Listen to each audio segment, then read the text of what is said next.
Like I can already feel like you guys are gonna like do cool stuff. Into the motive. Just being good to one another. Yeah, you guys are doing a good thing here. The people at the top collaborate, and the people that are at the bottom compete. Yeah, it resulted in me shooting him. I was charged with 109 and a 50. Ultimately, you'll get to where you want to go if you push yourself enough. I genuinely love this conversation. I love the Motive Podcast. Welcome back to the Motive Podcast. I'm your host, Leo Kosuch. Alongside me is my co-host, Kyle Cohen. And joining us today, a man of many trades, an ultra runner. He flies, he does it all. Cole Cucinotta. Thank you for being here, Cole. Thanks for having me, man. I'm stoked. Of course. So I guess the first time I met you was at Run Club probably last year. Yeah. I think I followed you before that or whatever, but anyway, Westchester native, walk us through early life, everything. Like I was telling you, I was going through your Instagram earlier, like laughing at some like the old East pictures and whatever. But how was life in Westchester growing up? It was great. I mean, growing up, had great friends. Was always the funny guy. High school was crazy. Was definitely a different person in high school. Okay. Grown a lot, and great time. Yeah, did you do all elementary, middle, and high school? Yeah, so I went to East Goshen. Is that the school district where you're at? East Goshen Elementary? Yeah. So went to East Goshen, Fugate, East. Yeah, so. Sweet. Fugate Cougars, good memories there. Oh, dude, it's crazy. Any stories that stand out? What year did you graduate high school? 2021. Okay. Any notorious stories? I mean, you made it past COVID, which is good. Yeah. Wait, so you were... No, okay. So you were... I was going to say you were a senior while we were freshmen, but you were 1 year older. Yeah, how was any specific funny stories? Anything you got for us? Dude, funny stories. I know there's so many, but senior year was probably the craziest. Just because everyone was like not focused on school at that point. Like this was the point everyone's getting into schools or going to the union, getting jobs, and it was the circus in class. Like there were times in class. I mean, this is pretty bad, but kids would just like we'd take videos of my friend like across the room just like ripping ass in class, and it'd be like completely silent. The teacher would be talking, and you would just hear this kid do this, and we're like, "Yo, what the hell?" So senior year was just a circus. Yeah, that was definitely our experience 8th grade. Because you should tell the milk carton story. Were you there for that? Oh, you said 8th grade. I thought you were going to say this year. I mean... No. There's some definitely this year, but I'm talking about... do you know the milk story, 8th grade? Yes, I was a part of it, okay, Mr. Cowan. Were you there? Were you there? I don't think so. There, but I don't think so. Story from like 5 different point of views. So. I'll tell you my firsthand POV, but I was going to say, this is our first episode where like we can like talk about graduating. You know what I mean? We haven't really talked, so like we got to talk about that. But the milk carton story, 8th grade... It's probably has been told on this podcast. I mean, it's not even that crazy. It was just like 8th grade was our COVID year. Like it would have been your senior year. Yeah. They like separated us in like the Fugate library. We had to eat in like the freaking library for lunch. Like just god awful circumstances. But we made the best out of it because like you would go get like your free school lunch or whatever, and I think they only allowed you like 1 chocolate milk. So like me and like 5 other guys decide like we were just like, how many chocolate milks can we get before they're gonna like figure out like, so we got to like 47 chocolate milks between 5 people, and the teacher came over like they treated it so like I think everyone got like a lunch detention or something. They treated it like it was like a Ponzi scheme. It was like, bro, we're just like we took a couple extra chocolate milks to chill out. It was kind of funny. It wasn't anything like too crazy, but it was a interesting time. I just remember seeing the picture of like you guys put all the empty cartons, or not even empty, on a desk, and there was just like a mountain of chocolate milks. It's like it was weird because I feel like in elementary school, like when we would have a substitute teacher, like kids would be so excited, like, yo, we have a substitute teacher, we can clown around. Middle school wasn't like that too much. High school wasn't like that at all. And then senior year, it was just like the last couple weeks changed everything. Like, there was this one class with Miss Dagan. Did you get was she there? Yeah. So science teacher, and the class was just like stacked with all my friends. And I think this teacher seriously thought like I had problems. Like we'd fake crying in class. She'd be like, "Are you okay?" We wouldn't even say anything to her. Like pick up our stuff and just like walk out of class and then like roam the hallways. That's great. Yeah. So just like stupid stuff. It's funny because freshman year, our Italian teacher left like on like to have a baby. Yeah. And, what was her name? Doherty, Miss Doherty. Okay. So me and your sister were in that class, Victoria. Yeah. And she's an angel. She did not participate in any of this. Okay. Like, but they were like there weren't that many people in the class. So she was like one of like it was she probably hated me and the whole class. No, but she was chill. It was her. It was like Victoria and her friend Bianca. She was on this podcast. They're great. And then it was like me and like just like 8 other jokesters and like this class of 10 people. And so we had this long-term Italian sub who was like spoke heavy Italian accent. I did hear about this. White curly hair, like literally like Stregonona witch like person. And we took so much advantage of it. Like it was like the first day she came in, we're already telling her like she tried to like assign seats for us, and it's like the first day the kid Anthony in my class is like, yeah, like I have like farsightedness, I have to be in the front. And it was like, you don't believe me, let me call my mom. And I like went out into the hallway, called Aunt, and he made my name. You're kidding me. He like made his name like mom on my contact, and I like called him from the hallway like, yes, Anthony has a condition. And she's like, all right. Like it was like the first day. It was so funny. There's just that's the type of stuff you can't replicate anywhere else. No. That's how. So let's get into like, well, first before we get into more, how was like sports growing up? Did you play any sports? Like, were you always athletic growing up? I was always athletic, but I think I was honestly like too lazy to stick with the sport. So there were a couple times, not a couple, but like I played high school football freshman and sophomore year, and I just like would not take the time to learn the plays out of the playbook. I was a receiver, and I was just like, dude, I'm not doing this. Like I was athletic, a good athlete, but just like never took the time to study the plays. So never played. And then after that, I'm like, screw this, I'm going to do something else. And then eventually picked up another sport, which was boxing for a while. And I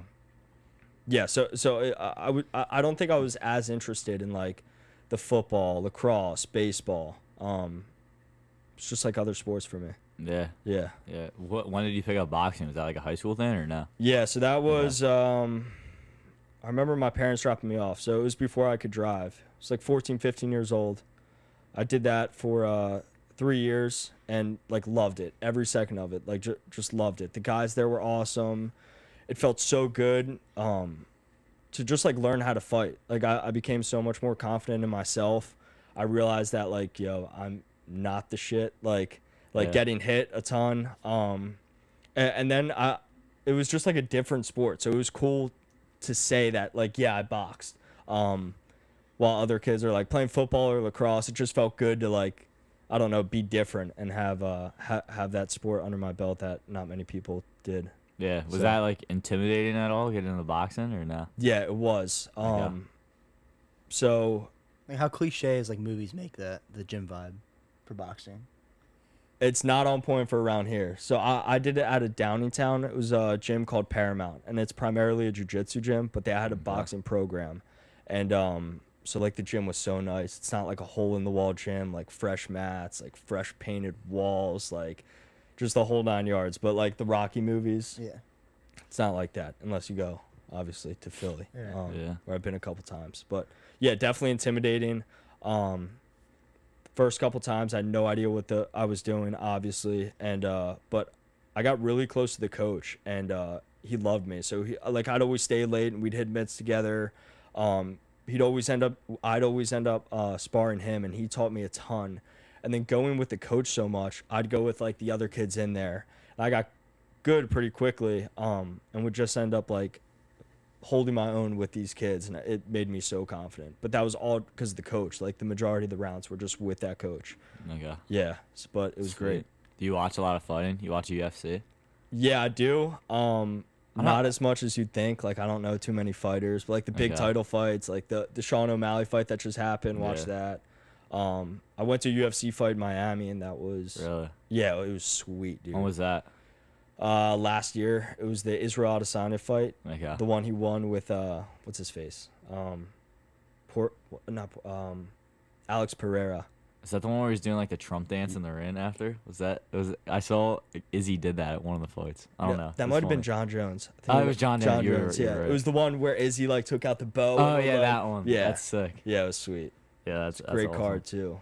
Yeah. I wish I watched more UFC. Like I gotta like pay like $80 for a pay-per-view. It's ridiculous. It's like I don't even know how that industry is like still like they still make it work. Yeah. You know what I mean? Yeah. Like in no other place in the world they sell $80 pay-per-views. Dude, except honestly, fighting. too, like when we went to the arena, I thought it was going to be like packed, like a football game, like any normal football game. I went there, like there weren't a crazy amount of people there. Really? Like, yeah, I was really surprised. I thought by it. Like, usually they this- sell them out. I guess it just depends. It just depends, which was really weird because the Izzy fight was huge, and it was Jorge Masvidal's last fight. He was fighting Gilbert Burns. There was the youngest UFC fighter there, the little Mexican kid. He was fighting. It was like his third time. So there were some big names on there. Okay. But yeah, I remember the arena just not thinking it was as packed. I was expecting it. So I think they got like a really good crowd out in like Vegas, like where the headquarters is, and like I don't know. I saw a fight at like Madison Square Garden. Like I don't know. They make it look like it's sold out. Like I don't know. yeah. The other thing too is like, it sucks watching those fights at like 1 a.m., 2 a.m. It's like Jesus. I know. Just because the time difference. It's They have a crazy. ton in Abu Dhabi, I think Yeah. it is, and it's like, I'm not staying up for that. Yeah, I'll watch the clips the next day. Yeah, is McGregor gonna come back and do anything with his career? Or is I don't know. I doubt it. I think it's all talk now. Yeah. I think. I don't even Who like knows follow with like that guy? what's his deal now? Like, is he just not? When's the last time he's fought? I have no idea. Yeah. It's been a while. Yeah, it's been a while. Many years. Over right? 3 years ago. And people are at saying least. he's like he's all on like all sorts of steroids. Yeah. And it's like to even get back into fighting, he'd have to like do all the testing, get off of Yeah. that, and then learn how. Like I don't know. Well, originally he had to be because he had that leg injury, fighting Dustin Poirier, and like shattered his leg. So I think like he was definitely on steroids for a while, but I mean after that, What do you think about the? Have you seen the enhanced games then? At I've all? seen a little bit of that. I saw like a Looks picture of a crazy. swimmer who was just like yoked. Looked like I he haven't had seen wings on that. his back from his lats. That's a very interesting idea. I Yeah. guess, like I don't know if they're doing it safe. Yeah, I mean I'd watch it. Like, Yeah. I mean, nothing's more exciting than watching like a juiced up Barry Bonds like Yeah. crush a baseball. Yeah. Like, and I think did they ban it? I think they banned him from the Hall of Fame. I don't think Barry don't know. Bonds. Yeah, Barry Or, Bonds. I don't know if they like banned him. They just wouldn't let him in. Yeah. Even yeah, though I he's don't like a lot of people would say he's the best baseball player of all time. know. Yeah, whatever. So I don't know. Yeah. I mean, Very you'll watch interesting. people sprint naturally, and like, I don't know. For me, it's like, all right, what happens if you're on this juice? Like, how much faster can you go? It's kind Yeah. of interesting. Yeah. So, Yeah. Is that like the case for Olympic guys too? You think like Olympic sprinters, steroids? I have no Yeah, I have idea. no I have clue. no idea. Yeah. I'm just like, I don't know, because I feel like that would be frowned upon by Olympic anyway. Olympic. Well, they don't allow it, right? Right, but like, there's always a way around it. I feel. Like, Yeah. you know? Yeah. Well, it's huge in biking, like the Tour de France and everything. Like, Yeah. That's like notorious for like, there are stories forever about like I don't. It definitely still happens to Yeah. an extent. Well- but like all throughout like the 70s, 80s, 90s, 2000s, like there's stories about like no one could sleep at night. Like none of the bikers would sleep at night because the steroids would keep like they juice at night in like their trailers, and then they stay up all night and go out and bike like hundreds of miles the next day insane. for 26 days in a That's row. insane. Like all across France. Like it's crazy. Dude, they have to have doctors now too that like, if you're doing steroids, I think, and I heard this on Rogan where it's like, they have doctors that it's like, all right, you can take whatever testosterone for this amount of time, and then when you go to get yourself tested, like you can completely deplete the amount of testosterone in your sleeping, like lack of sleep, eating like dog shit. Like the doctors know what they're doing in order to get the steroids in, but at the same time test negative in time. That's crazy. You know? Yeah. I mean, yeah, that's why I feel like there's always a way around it. Yeah, we'll see. It's interesting. It's very interesting, but yeah, Yeah. I've heard Rogan talks about a lot of stuff. Yeah. What you listen to any specific episodes on Dude, Rogan? you anything like? and everything. I'm listening to the Protect Our Parks episode. Have you seen those? Yeah, they're pretty They good. just came out with a new one, so I'm listening to that. Who's They're on that? funny. That's their like comedy boys. Yeah. Fun. Yeah. It's Shane Gillis, Okay. Ari Shafir, and Yep. Mark Norman, Yeah. and Okay. Joe Rogan. I gotta watch one of those. I haven't. They're yet. so funny. Like Yeah. those be talking about the most random stuff. I love Shane Gillis. Like Tires, all filmed in Westchester, is sick. Like I've never seen that. his new show. So he has a show on Netflix, Tires, and it's all filmed. That's why Shane Gillis. Like I don't know if you've known people that have met him or stuff, but like he's always in Westchester because that's where the show's filmed. I didn't know that. Yeah. I knew he grew up around here, like closer to Lancaster too. Yeah, But- and I think he Mechanicsburg. went to Westchester University. Yeah, he went to Westchester for like a year or two. Yeah. Yeah. Yeah, for sure. It's cool. Yeah. But yeah, man. How was graduating from East? Do you have any like what takeaways? Because obviously we just went through it. Yeah. Takeaways. Anything, memories, takeaways. How's the graduation experience? It was kind of. It was weird. Like obviously sad. Like you grow up with these guys you're with them for the majority of your life, and it's like everyone's going separate ways. But it was weird because I was in a position. I'm like, dude, I don't know if I'm doing the right thing with school, and just like seeing your brothers like leave to head off to college was really different. So I mean, a piece of advice I'd give you is kind of focus on yourself. Like really focus on yourself. Like, what do I want to do? Try not to look or compare to yourself to any of your boys. I mean, it's good to hold a high standard if they're doing better than you, but I mean, really focus on yourself, trying to find out who you are, and then take it from there. Yeah. Yeah. You know what I mean? Do you still feel like you keep in touch with a lot of guys from high school? Yeah, definitely. I mean, you're not seeing them as often, so I mean, I remember coming back, and even still now, and like seeing some good friends, and it's like a little awkward at first for those guys I wasn't as close to in high school, but still boys with, and then you come back after a couple months and you see them, and you kind of got to warm up the conversation in order to really get talking. Yeah. I can definitely see that. And that sucks. I hate that. Like I hate seeing like friends you were like pretty close to in school, and I was just like, oh, this is weird. Yeah. You know? Yeah, it was definitely like emotional for sure. Yeah. Like I had such a good experience overall. Like in elementary school, middle school, and high school. You know what I mean? Like I've grown up with the same kids since I was literally 5 years old. Like sharing the kickball field with them in elementary school, and then if you get middle school, got through COVID together. Like you know what I mean? Like there's like so much memories. You know what I mean? You don't realize it. Yeah. Leo, you got to talk about speaking of graduation. I don't think we've talked about that. Yeah, like I don't know if I think I mentioned I got the speech, but like I was pretty much like the commencement speech at graduation. I submitted a speech. I was like, I feel like I just have ideas that like I don't know through my experience with this and talking with so many people. It's just like I'd love to be a graduation. You know what I mean? So I submitted a speech, got the speech, closing speech was great. That's awesome. They were like they wanted like a 3-minute time limit, so I told them I was like, yeah, it's like slightly longer than 3 minutes. How long did you end up going for? Do you know? I went for like almost 9 minutes. Yeah, I was gonna say you went way longer. But Really? I needed it. It would have been longer than that. And I cut out like 3 pages. So, Jeez. but it was great. I'm gonna post it on the Motive Instagram actually, like yeah, you sometime need to. soon. Yeah. Yeah. It was really, really good. I think Thank you did you. amazing. Honestly. Yeah, appreciate So, that. yeah. Yeah. That's sweet. Got a lot of compliments. It was a great speech. I was happy to speak, and then I made the senior video for our class. That was awesome. That was I think everyone liked watching that in the auditorium. Like just like I was able to get like all the funny memories from like everyone's phones, like make an awesome video, and then I like interviewed everyone at East, like favorite East memory. And then I went around and interviewed all the teachers. It made for like a sick. Dude, that is awesome. It's on YouTube right now. It's so many people have viewed it, but That's got to be it's so hard good. too, because you're trying to grab like everyone's perspective. Exactly. And like teachers too. The fact that you Exactly. did that, that's sweet. Like our principal was like, make sure like try to really include everyone, but then there's always those people that are like hard to track down that are not like sending you videos or like anything like that. You Right. just like, don't have any footage of them. And it's But like, how do we- you want us to how do you want to conclude them? But It's we did a pretty good job. Like Yeah. like it worked out. Everyone said like I mean I No, yeah. included as many people as I could. You know what I mean? So It's Yeah. great. yeah. A lot of funny stuff in that video. There was some stuff that was like very questionable to put in the Yeah. because they totally trusted me with it. They were like, "You got the senior video." They gave me no guidelines.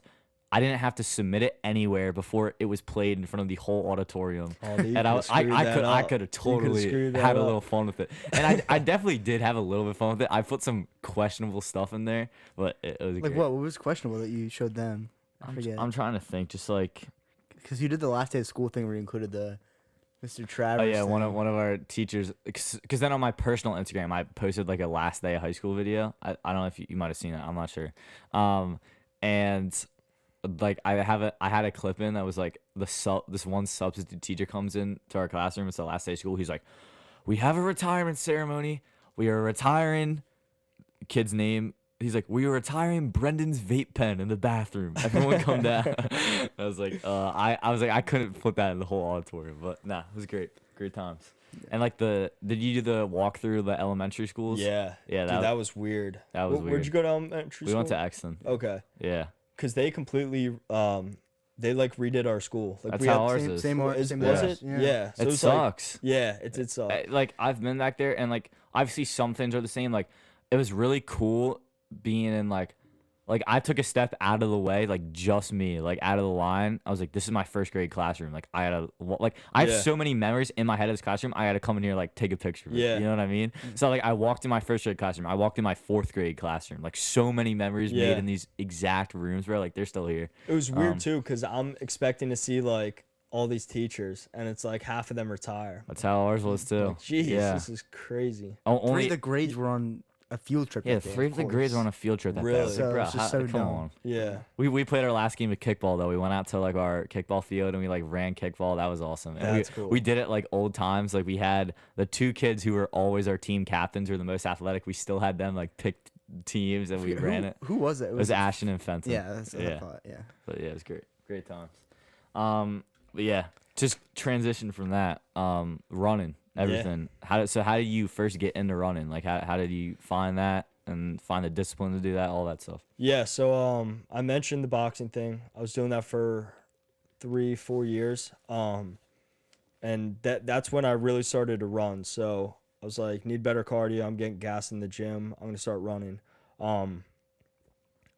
Just got a pair of shoes, started running because of boxing, and like I literally felt like cool running. Like I thought running was just like sick. So started running more. It really helped my cardio too. So like it transferred really well to the whole boxing gym thing, and then boxing itself helped me, become a better runner. And one day I was going out for a run from my house, and I live right by East. So I'm right by East, and I'm like, I wonder if I can run to the Exton Mall. It's a rainy day. Throw in my earbuds and start running, and it was the whole what if factor. Like, could you imagine if I just ran to the Exton Mall?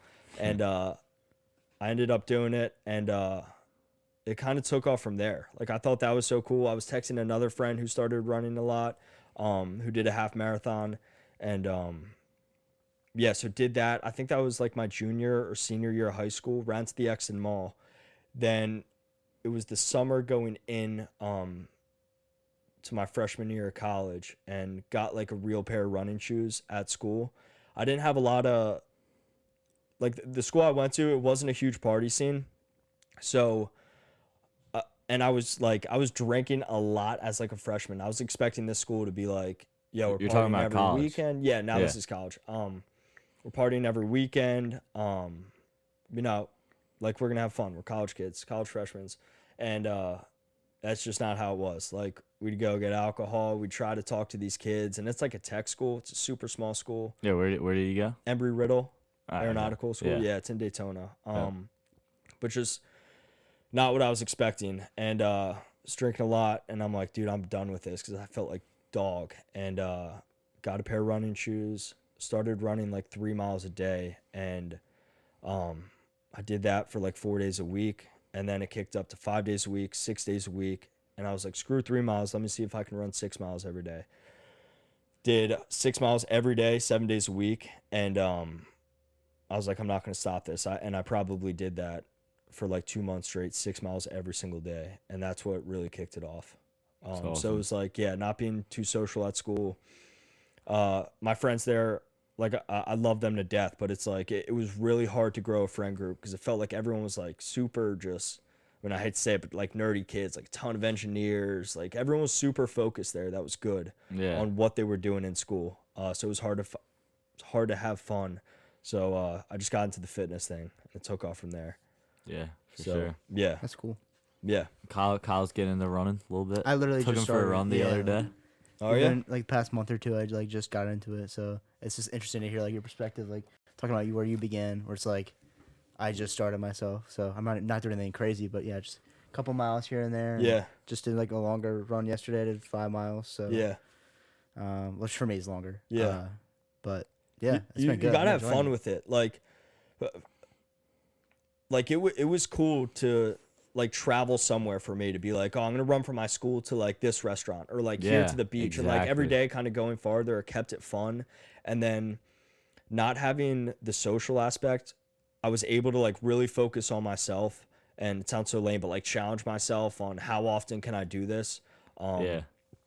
Yeah, so like that was it for me. It was fun at first, and then I just became addicted. And like lifting every day, and yeah. I remember talking to you about that. Like I was talking about like when I was doing like my longer runs for like the half marathon I did this past fall, like running, I couldn't do like I did like 1 or 2 long runs on the Chester Valley Trail, which is where I do like all my runs like pretty much every day. And it's like I can't just go out and back on a trail for a long run. Like it gets so boring. Yeah. So then it's kind of funny, like what you were saying, like run into the X Mall. I'd run from here. I'd be like, I wonder if I can run to like East and back. Yeah. So I like my loop every Sunday would be like from my house to East. And then like if I needed to do like another, like I think from my house to East and back is about like 10 miles. Okay. Like ish, the loop I was doing. And I'd go like a longer kind of way.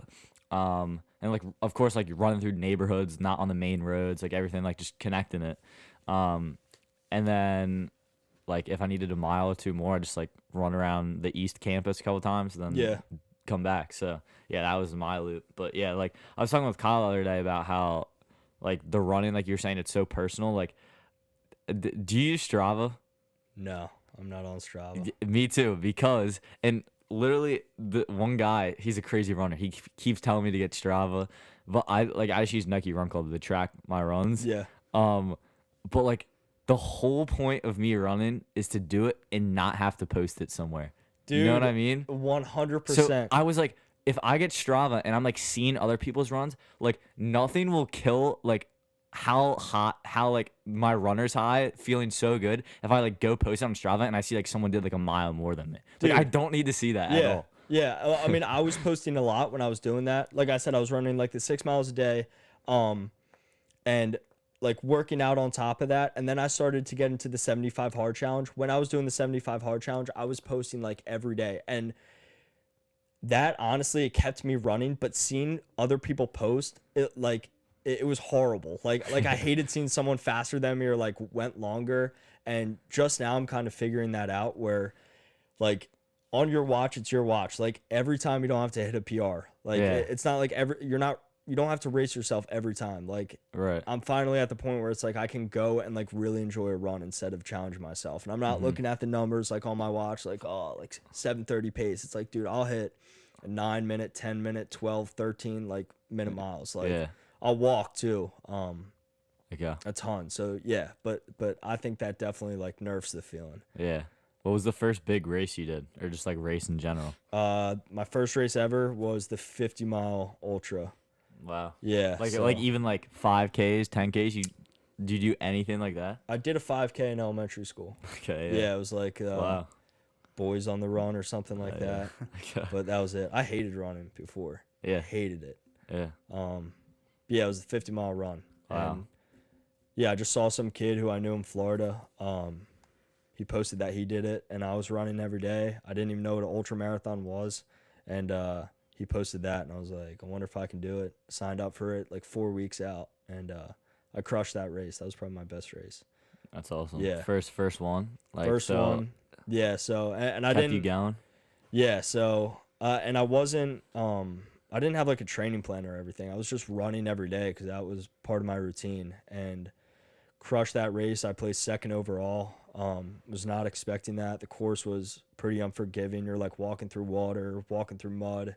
But yeah, I got it done, and that became addicted after that too. Yeah. I mean, you just don't want to stop. So walk us through the 100-miler, because obviously that was a big beast for you to conquer. Yeah. Walk us through like the training for that, like wanting to do that, your first try, like everything, and then I'll let you tell the story. All right. So yeah, I did the 50-mile run, and that was a huge accomplishment for myself. And dude, it was such a piece of cake for me. I was like, I can do 100, no problem.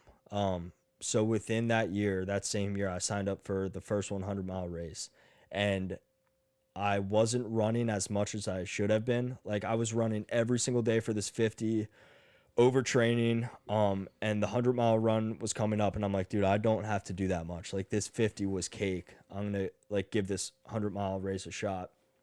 I signed up for it again, like 4 weeks out. Like, did not give myself enough time. It was some hillbilly race in the middle of Florida. And yeah, I DNF'd that race at mile 72. So, and it was like a rude awakening for myself, because like 50 to 100, I did not think was that much more. I'm like, oh, 50 more. But it's a completely different beast. Just going through the night alone, like you're up 2, 3, 4 a.m. like all day, literally just moving, like constantly moving.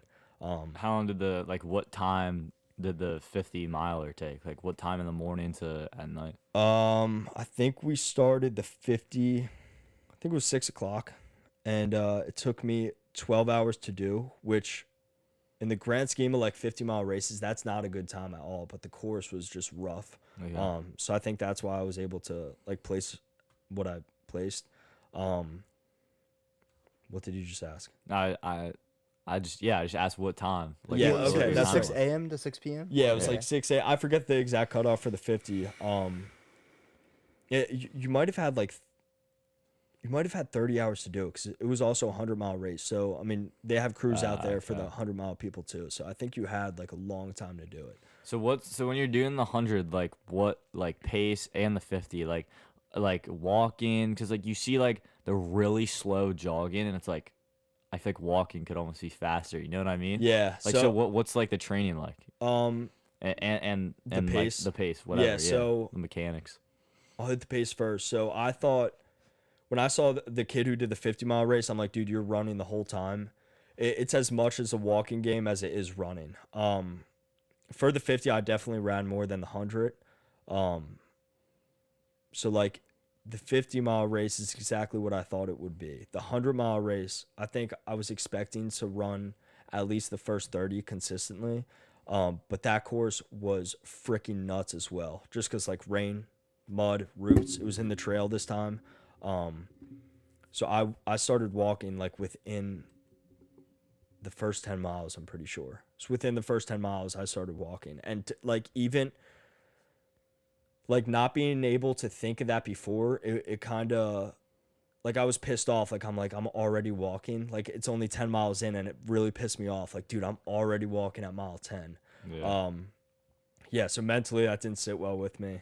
And the course was, again, horrible. Like the main reason I think I messed up the first 100-mile race was, 1, the training, and then 2, the course, because it was so wet and muddy. I was constantly twisting my ankle and like using the little muscles in my ankle to try to straighten my foot out.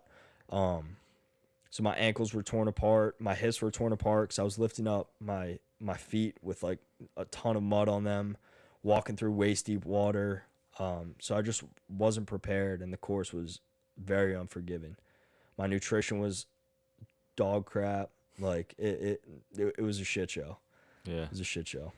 Yeah, that's crazy, dude. The other thing too was there's like, and I didn't have this on the 50-mile run, but because the 100-mile race was more inland, so there were gators out there, snakes. They were telling us to worry about the hogs and not the gators, and I'm like, dude, you're telling me not to worry about a gator? Like, I've never seen one in my life. And like running through the night and like seeing, we'd be on this path, and on either side of us is water. And if you turned on a little light and look into the water, you see like hundreds of pairs of eyes just like lighting up, and they're all just like gators sitting right there. And I'm terrified. It was mating season at the time too, so I was like freaking out because of that. Yeah, it was so rough. And I got to the point too. It was like 3 a.m. and my sister, my girlfriend, and my roommate paced me for a loop, and each loop was 14 miles. And this pissed me off so much, but I'm in like the dungeon running this last loop that I did because it was the loop I DNF'd.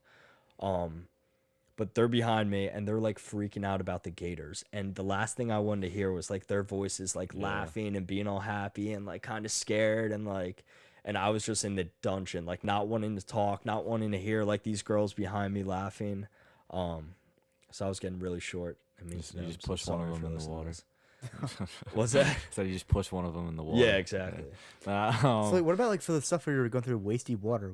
Were there gators in there too? No, I mean you don't know though. Like you have no idea. I'd let, because I don't think you could pay me to do that. Like, no, ever. well I would never ever get in the water if I thought it was a gator. I mean you're doing the same loop over and over again. So I was behind people for the first loop, so I'm seeing like 10, 15 guys go through this water, and that's like waist deep. So I'm like, all right, if 15 people haven't got bitten yet, then I'd like my odds. So yeah, that's true. Did you see that one race in, I think it was Austin, the like just gut it till you drop? That was a crazy story.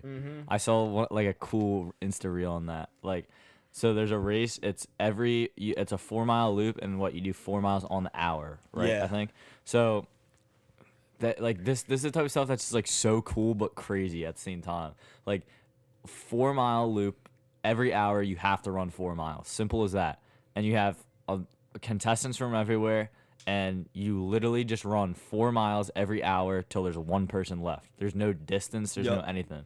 So it came down to 2 guys, and they were running all through the night, just going hand for hand, pound for pound with each other, like all night. Yeah. And I guess I forget what mile they were on. I think it was like 200s or something. Yeah. They're up in the 200-mile range, which is crazy. And what's crazy about that is, like, you have to keep up your pace. Like, for me, it's like you have this cutoff. It's like, all right, I have 30, 33 hours to do this time. But it's like, eventually, I'm walking 20-minute miles, you know, towards the end. These guys have to keep that pace the whole time. Like, the whole time. Yeah. So, anyway, eventually, they were literally going. It was just came down to 1v1 who was going to drop first. And a storm came in, canceled the race out. Like, to the point where it was so bad they couldn't keep running, and they decided to split the money after running like 250 miles. And next year they're gonna come back and do it again between those two to like get an actual winner. It's insane. It's crazy. So what do you mean by like a mile or 4 miles every hour? So there's a 4 mile loop every hour. You have to do 4 miles. Okay. So what do you do between the hours? If you complete it before an hour, you can fuel up, hydrate, you can take nutrition, a nap, like type of thing. Or? Yeah, you could get 10 minutes of sleep, but like once you're up there, like there's not that much time to rest. You know what I mean? But yeah, it's crazy. Yeah. You know what's crazy too is like the body type of runners. Like, there were a couple guys running that race. I'm like, all right, this guy is not beating that guy. There's a guy named Chad Wright, like Navy SEAL ultramarathon runner, like complete stud. And he dropped at mile 86. And you have this one kid who's one of the last two standing who does not he doesn't look that in shape to be doing this. And I mean, I thought that was just insane. Like, like the different body types you have. There was this one lady on my 100-mile race, the most recent one. And like, you know, you're always thinking like these Goggins, like these crazy people running these races. There was this elementary school teacher, 4 kids. It was her 5th time doing this 100-mile race, and she's finished every single time. And it's like, how are you, like, it's nuts. It's nuts. I remember in the Goggins book. Have you read that? They Can't Hurt Me? Yeah. Yeah. Did you read the other one too? I have not, no. Me neither. I should. But in Can't Hurt Me, like he talks about, I think doing, I don't know if it was like the Badwater race or something, but like there's a picture of him like just jacked, like going for a run, and then there's like a 70-year-old little Asian woman who literally beat him. She beat him. Yeah. Like, is that not insane? Yeah. It just shows you how she's like 70. Yeah, like she was like in her 60s, like old, like 67, like old woman. I couldn't imagine an old woman running 100 miles. Have you read that book yet? I haven't. Dude, read that book. If you're starting to run, read that book. Yeah. I will. That's when I was reading that book. That's Can't why Hurt Me.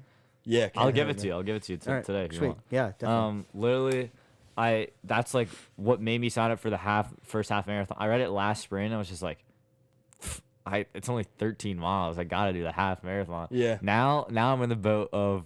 I was talking with Shane about this. Do I want to do the marathon? I thought you were going to. I feel like after this, now I have to. I Dude, just you have to. Now You're telling me that 50 is a piece of cake, which is crazy. But 26, I can definitely do 26. Yeah. Dude, that book, honestly, it sounds so lame, but like literally changed my life. Yeah. Like after reading that book, I went to, again, sounds so lame, but like a different mindset I had. I was like not drinking, not doing any nicotine, not going out, not eating fried food, like no dairy, like on my crap. And I hear you. Yeah. That like launched everything for me. Yeah. That book is like very inspiring. Yeah. But you got to be careful with it too. Like if you take too much to heart, I mean, like Yeah. start losing friends a little bit. You're now like, this crazy person shaves his head, just runs all day. So yeah, I was also able to like enjoy it though. Like it's like, it's a really cool story. Dude, you can't read. I started reading it at night. I literally would not sleep. Like I'd read to fall asleep at night instead of go on my phone, and I would read this book and just not go to sleep. I feel that. You know what I mean? Yeah. Something that gets you fired up before you're ready to sleep. Makes you want to run through a freaking wall, dude. Yeah. Without a doubt. I'm excited to read it now, honestly. So. So how was the this past year? You finally did it. Like, well, before we get there, like, where was your mind at when you DNF'd at 72? Like, that's got to be just brutal. Dude, or were you just like, take me away? It was a little bit of both, and honestly, I wasn't. Like I told you before that I did this 50, crushed the 50. I'm like, 100's no problem. But throughout like me training for this 100-mile race, I was almost expecting like not to finish it. Like it was such, like I didn't put enough effort in to finish it. It was just like my ego was so high after this 50-mile race that I'm like, dude, this is cake for me. But like when I DNF'd, I almost felt like I was expecting it. Like this was supposed to happen for some reason. And again, the whole ego thing, I was like, it'd be a cool story to be like, all right, I DNF'd, and like I was posting a lot at the time, and I'm like, all right, this will kind of show like my authenticity. Like, all right, I'm posting the failures too. It's kind of weird, but like, I like it. Yeah, I was like, obviously I was upset that I didn't finish, but at the same time, it's like, all right, this was supposed to happen. I kind of expected it to happen. I didn't train as hard as I should have. So yeah, and then just get back on the bus and then go to the next goal. Yeah. How long ago was it that you DNF'd? March last year. Okay. Yeah. And then so this year? Yeah, so this year, same race, different race? Different race. Yeah. Yeah, and this is because so I DNF'd that race, and I took a little break from running. I'm like, all right, I'm gonna chill out. And then Tucker Flynn, you've met Tucker at the run club, stud dude, beast. He signed up for a 100-mile race and asked me to crew him. And you told me, yeah, I remember this. Dude, it was a crazy race. He DNF'd that too, but he just finished another 100-mile race. Shout out Tucker. Congrats. But yeah, at his race, I mean, just being in that environment, I'm like, I got the itch again. And like during the race, I'm like looking up the pricing for the Keys 100 and signed up for that. And he helped me a lot with the whole training plan and stuck to it. I'm like, all right, I'm not DNFing this. I'd rather die on that road than come back and with another DNF. Because if I DNF'd, I don't think, like you see people do it, but I literally thought it'd be impossible. Like if I DNF'd twice, he just DNF'd, and he's someone I look up to a ton. Like, is he older than you? Same age? Same age. Is he a Westchester guy? Yeah, he went to Ruston. Okay. Yeah. But again, like he's a complete stud in the gym, outside of the gym, his mindset. Like every time I talk to him, just like clear-headed. I mean, straight as an arrow. Just a sharp kid. And then seeing him DNF, I'm like, dude, is this even possible? Like, how's this possible? But yeah, and he was at mine too, and he helped me a ton. And got it done. And I'm like, thank God. And then he just had his like a week after mine and got his done too. Sick. Yeah. What's like I don't want to get too graphic here, but what's the nutrition process and then also like the bathroom process of a 100-mile race? A lot of people ask that. Nutrition. I ate during the race. I ate a ton of croissants, tortillas with banana, like sunflower butter, a ton of electrolytes, Element I drank a ton of, Coke. Where is this food? Like, do you have a back? Like, you don't have a So backpack? no, we had a car. So Oh, okay. yeah, so my whole, not my whole family. It was my mom, my little sister, my girlfriend, Tucker, and then my good friend Brian Lake. And yeah, so it's kind of like up to them, and they did such a good job. So you have this crew, and I just had to focus on running. Anytime I came in, they had like all the food. If I needed to change socks, clothes, like they were ready with it. But with the whole nutrition thing, it's as much as a eating game as it is running.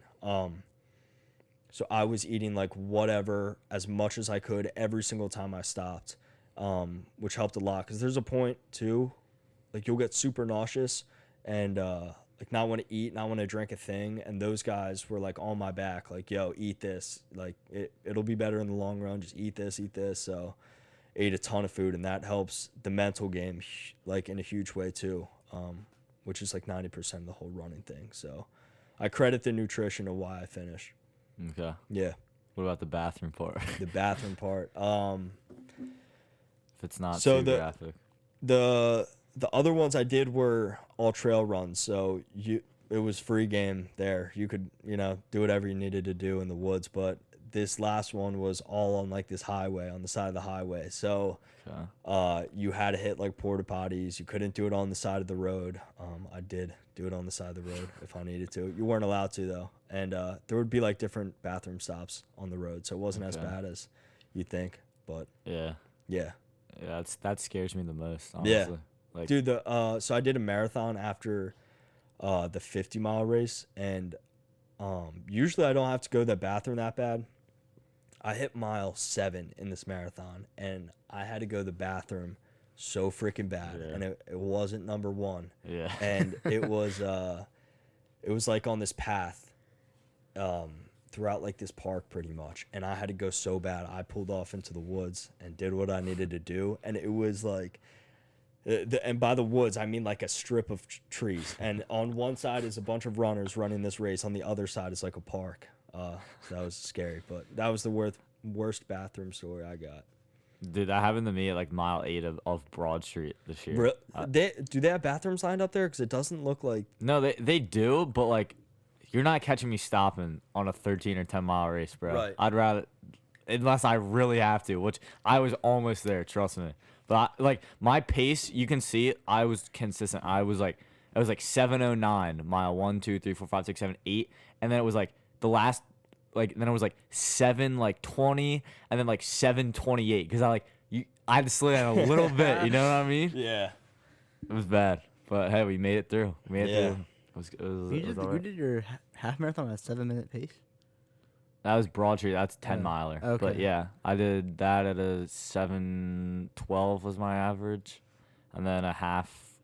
My average was like 7:26. I don't know. Whatever. So that's what I'm saying. Like a marathon, even if I have to like all right, if I ran a half marathon at like a 7:20 something pace, I feel like I could do a half marathon or a full marathon at, I don't know, like what's realistic for me to train at? 8, 7:55. You know what I mean? Yeah. I mean, you're supposed to train in like what they call zone 2, which is a conversational pace, like whatever. I easy. never do that. Dude, you should, because it helped a lot, and I didn't believe it, but when I was running every day, like I'd wake up 4 a.m. and be like, dude, I'm not going to go fast today, and I'd end up going fast, but the first couple miles I'd start out so slow, and literally within like a day or two, I felt so much faster after going slow, and I was faster because of that. I was talking to my brother about that, kind of up to you. I remember I told you that. Yeah, my brother's a physical, like he's starting to be a physical therapist, and his buddy is also starting to be a physical therapist, like runs on the track team, cross country for the school he goes to, and he was saying the same thing, and I just think it's interesting because I guess it's just like cardiovascularly, it's just how like you gain the most strength there. Yeah, it's like, so interesting. Like that's a very like mild, like heart rate. That's nothing crazy. No. So like every time my brother runs, he's like, don't do anything crazy, just run like calm, like, unless you're like trying to push yourself. Like I guess I feel like if you're trying to run something, you have your fast days and you're like slower like zone 2 days. I feel like you gotta go slow to go fast. This is the other thing. A part of me feels like the shorter races are harder because of the speed aspect. Like these 100-mile races, it's like, dude, you can walk, right? Like walking's nothing, but like half marathon, marathon, it's like you're looking for time at that point. And it's like you got to have those faster days and those slower days. For me, it's like the majority of it was just spending time on my feet. Like I had a 30-mile run and I ran the first 22 and I walked in between miles. I'd walk every now and then, but like the last 15 miles, or I'm sorry, it was like the last around 10 miles, I like walked the whole thing. And like you can do that because it's just getting time on your feet. Like that's it. It's not about like speed or I'm trying to crush this time. It's like you just got to get time on your feet. Yeah, that's it. But for the shorter races, I have a harder time training at a faster pace. And yeah, I don't know. So my original goal for the half marathon, this is like my first ever longer than a 5K race, was like 100 minutes, right? So an hour and 40. Yeah. And then I crushed that. I think I ran in like an hour 36 or hour 35. That's so awesome. I was happy. So for this marathon, I was like, what should I try to set as a goal? Like, obviously, like there's a big thing with the 3-hour marathon. I'm not gonna run a sub-3 marathon on my first marathon. But I was like 3.5, like is that convenient? So I just looked up 3.5 is at 8-minute 1 second pace. I think I could totally do that. A 3-hour marathon, which is like what a lot of people try to do, is 6:56 pace. Dude, that's ridiculous. Yeah. Like that's insane. I think you have to run a sub 3-hour marathon in like either Philly, New York to qualify for Boston, which is the big one. Yeah. Have you done any marathons? Yeah, I did that one, the bathroom story. I ran that 3 hours and 40 minutes. And I was expecting to hit 3:30. I couldn't keep up with that pace. But yeah, 3:40 was my pace. You should do Philly this year. I know. I got a couple I'll do it with you. Are you gonna sign up for that? I want to sign up. I want someone to sign up with me. Come on now. Well, when is it? It's like the third. I think it's because the half is on. They do like a 10K on Friday. Okay. Half is on Saturday. The full is Sunday. So this year I did I think it was like I want to say it was like November 23rd. It's the weekend of before Thanksgiving. Okay. So it's like great. You can train and then you have Thanksgiving to eat. Yeah. It was freezing early and I was just wearing my short shorts and like a windbreaker. And I ended up taking the windbreaker off, but it was like 36 and I was freezing at the beginning of the race. But dude, we gotta tell a story. The Thanksgiving 5K, how you took my mom's bib. Oh, that was great. Placed like second overall for the women's. It's literally it's like so hilarious. Funny. Yeah, I got your mom's bib because I was like, I saw the Westchester 5K and I was like, oh, I should have signed up for this. And then I think Claudia posted. Yeah. And I was like, I'll take it. And then it's like, whatever, your mom's name, and it's like second in woman, like 10th overall or something. 6:10 pace. I was going crazy. I was like, I don't care, it's a 5K. That's so funny. Dude, and I was off of 3 hours of sleep. I was dying at Thanksgiving because that night I stayed up till 2 a.m. wrapping my car in Christmas lights. And I was like, no way. I got the Christmas lights done. I got pulled over by the cops at 2 a.m. He was like, Happy Thanksgiving. Don't even ask me for your ID. Let me go. And then I was like, I went to bed at literally 3:30. I was like, I got to get up in 2.5 hours to run a 5K. But we made it work. It was fun. It's funny. Yeah, it was fun. You didn't run it, did you? No, I ran it. I ran it in a blow-up turkey costume. I forgot. Yeah. Yeah, that was great. Yeah. But, so Run Club HAVC. You changed the spelling of it. Yeah. Oh, yeah. I'm still messing around with that right now. Yeah. But last summer, like it was such a simple thing. I'm so happy I came out there. Like obviously met a bunch of new people. I was like the young kid there. Like I was like, not gonna lie, the first week I was like kind of intimidated. I was like, should I go? Like it's just like you and all your boys. And I was like, nah, it's great. Yeah. So and then I brought like one of my friends Leah out one week. That was chill. It was only 4 of us. Yeah. It was, like I seriously look forward to that so much every week. It was so simple, but just like when it's nice and we just all go out on easy miles and get some coffee. Like it's so great. simple. It really was a great time, and I was nervous like starting it because I mean like run clubs are getting so popular now, so you have the standard. At least I did in my head to like reach like these kind of run clubs, but like doing it last summer, it became But like I thought it'd be a little bit of a chore, but it's so nice. Like just to wake up Saturday morning, run 2-3 miles, get coffee, and like the people that go there consistently, like there's no stress. And like a lot of people before are like, oh, I want to come out, like I can't run. But it's like, dude, we're going at a slow pace. Yeah. I'm willing to walk it. Other people have walked it before. And it's a great time. Like just to get the weekend started like that, get coffee, meet a ton of great people there. Like you introduced me, Chase Gallagher, like he's a great guy. Chase out there. Yeah. He's been asking me about it too. Has he? Yeah. Yeah, I haven't posted in a while, so got the date. You want to drop the date? Do you have a yeah, date? so it'll be June 28th. Oh, okay. Did I say July? You said July earlier. I was like, oh, we're doing it late. Yeah. Is it June? Let's go. Yeah, June 28th. June 28th. June 28th. A couple of short weeks away. Yeah. And I'm thinking about changing some stuff too. Like I was thinking Friday night runs, like pregame run. Oh, like, do that. Wouldn't that be fun? Do that. Let's like do throughout that. Westchester. Yes. And then Saturday mornings I'll keep those. And I'll have to switch them around if we're going that way. No, you got. I'm excited. Big summer. Yeah.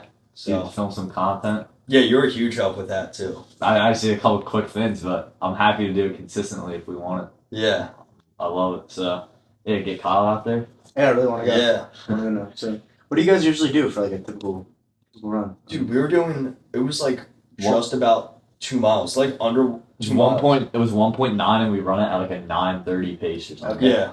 So chill. Yeah. I'm thinking about extending it a little more because like. Remember the one time you let me pick? I was like, let's like go do something else. Like let's make a left on Church Street or something. Yeah. And it's like, I remember like I think like Claudia and like Maddie were like flaming me because I had no clue. We ended up in like the craziest hills like off the back. I was like, I was just trying to get another place. It was kind of funny though. That was fun because we had a smaller group that day and it was like whatever. I remember the one week it was just like me, you, it might have been Shane and Chase Gallagher, so it was like just like the guys. Yeah. And we went down the long hill toward the golf course and back up. That was a fun hill. Yeah. Yeah. That was a fun hill. But yeah, I'm excited. Yeah. So it's always good times there. For sure. And the farmers market is right after. Oh yeah. So. I heard they were trying to take that down to like Really? develop that as like apartments or houses. Really? No way, bro. I don't think they can do I really hope. Dude, really that hope farmers market has got pretty popular. Yeah, I hope not. Yeah. But yeah, so walk us through like flight school and everything this past week, this past year. You were down there. I know we've talked about flying because my dad flew out of Chester County. Mm-hmm. I think did you take a couple lessons or did you just were you able to go rent right away? The most recent time, so like when you have your license, but when you go to a new airport, you can't just like ask for the keys. Yeah. Every single time you go to a new airport that rents out airplanes, you have to get checked out by an instructor. So I had to do that.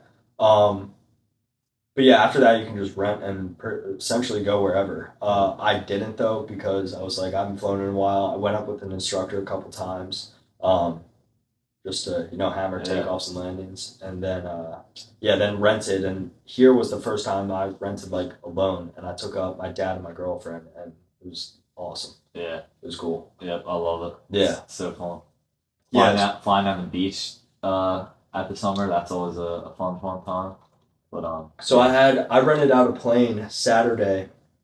This past your grad party that day for 8 hours, and I was planning on going to. It was for Alyssa's birthday, and I was like, all right, we'll fly to Cape May, spend the day there, and rented out this plane, and the weather was just like dog, so we didn't end up going. We've done that. We flew one flight. It was like kind of long, but we went.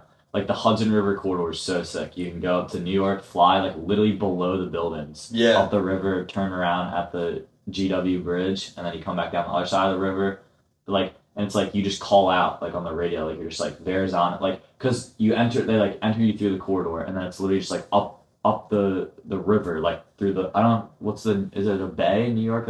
Like you're flying over water, and there's the island of Manhattan, and then you come into the Hudson River, and it's like over the Verrazano Bridge, and then it's like, all right, at like the Freedom Tower at Empire State. I don't know Empire State, but like then it's like GW Bridge. You turn around, then you go on the Jersey side, then you fly around the Statue of Liberty. So then you announce like Statue of Liberty. You do like a couple laps like super low around the statue, and then you can go. And then we went down the whole Jersey Shore, like just flying on the beach, and then landed at Cape May. Dude, that's awesome. It's such a sick route. No, I was nervous about was I did the majority of the flying in Florida. All my cross countries, I could go like right along the coast. So I didn't have to like really navigate. Like, cause in flying, if you didn't know this, it's like when you first get your license, it's VFR rules, visual flight rules only. So you have to be like looking at the ground and being like, all right, this bridge is here. So I'm marking this point, and then I'm supposed to hit a river. So like that's how you navigate. It's like you're looking at the ground for these land points. But in Florida, I didn't have to do that because it was either like north or south along the coast. Like you can kind of cheat it. So I was nervous flying here. I'm like, dude, where do I go? Like I never really hammered this down, but it's pretty easy to pick up. Yeah. And now the technology is insane. Like you have an iPad with a magenta line showing exactly where you need to go. So yeah, for sure. Yeah, love it. And then what about skydiving? Because I saw you went skydiving. Yeah. On your Instagram. I wanted to do that for my 18th birthday. We'll see. Dude, I was terrified. Why jump out of a perfectly good airplane as a pilot too? Getting a perfectly good parachute, you know. But I want to do it. You should do it. It was a great experience. I was terrified. I did it with my younger cousin who was visiting me down at school. Yeah. And we were just like looking for things to do, and we were driving to go surf at the beach, and I saw this ad on my phone, or like it was like a clip of someone skydiving, and I was texting and driving, or looking at Instagram and driving, and then I saw that clip, and then I looked over at him. I'm like, "Yo, you want to go skydiving right now?"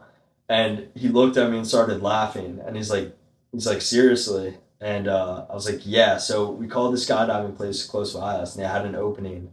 So that day, we turned around from the beach and went right to this airport and did it. And I was so scared to do it, and he was too. But I was like trying to hide it. Like I saw like he was like pretty scared. Like just the way he was acting, I was trying to like laugh it off in order for me to like lie to myself. So like I was looking at him and I'm like, all right, I'm just not gonna act scared, and it helped a ton. Like being like, all right, like he's scared, so I'll be the brave one. But and like I was still terrified.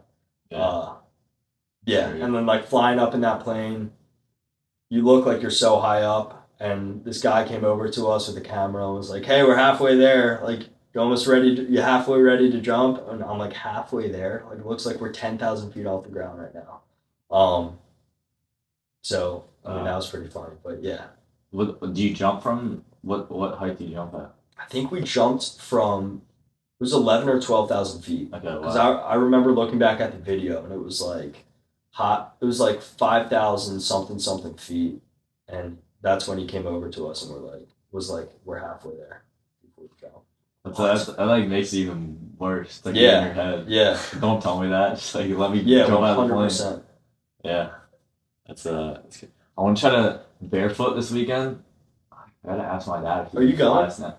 Rafter's playing. Yeah. So I'm there with him. Yeah. Oh my god. We're trying to find a place to stay. Really? We're gonna figure it out. But yeah, I'm excited. He's gonna kill it. That's awesome.